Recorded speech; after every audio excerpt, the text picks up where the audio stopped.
This little pixel display refuses to fade away. The Divoom Pixoo Max came out years ago, but it keeps showing up in new setups like it never left. So I picked one up to see if it actually holds up in 2025 or if it's just here because no one's made anything better yet. All right, let's open it up. Bam, nice. Here is the USB cables. This is for the stand. These are the arts that came with it, just art stickers. What is this, the fridge manual? And open this baby up. Cool. USB Type-C, nice and round edges. This is for the stand. I'm gonna put that on right now.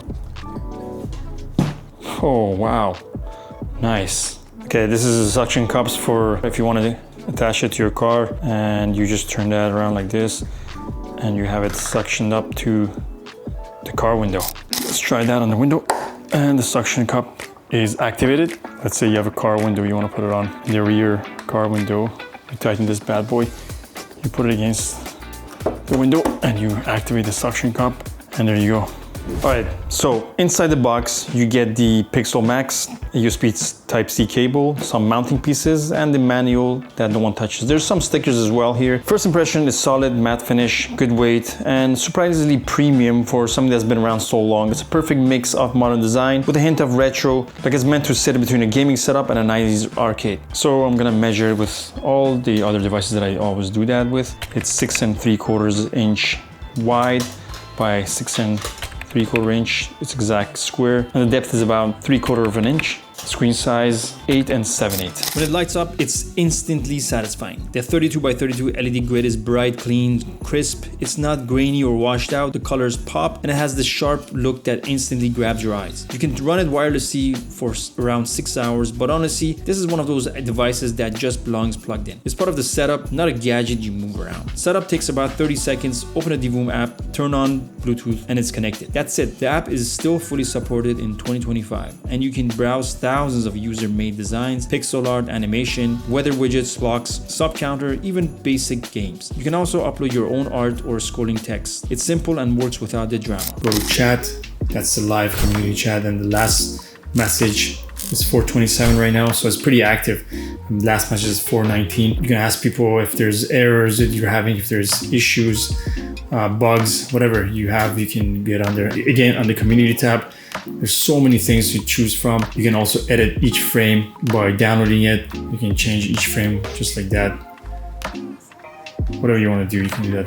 Super easy. There's also an editor here. Very simple way to type something and just hit play. And I just wrote subscribe. Change the speed.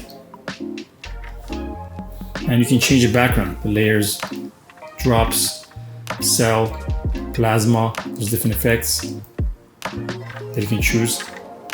Just tons. Like on my desk, I use it for everything.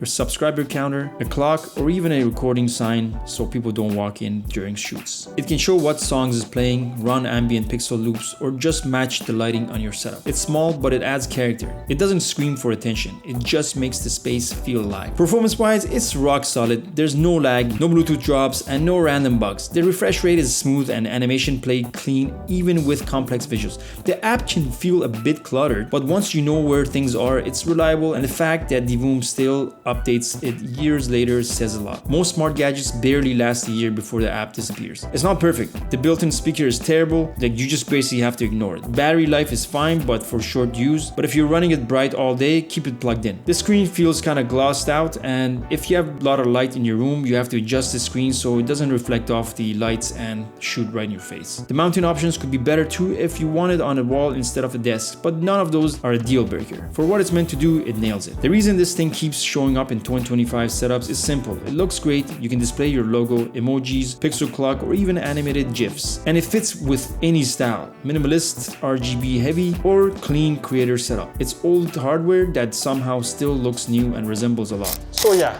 the Divoom Pixoo Max is absolutely still worth it in 2025. It's not about specs or smart features. It's about personality. It's fun, reliable, and adds life to your setup without pretending to be something it's not. That's why people still love it.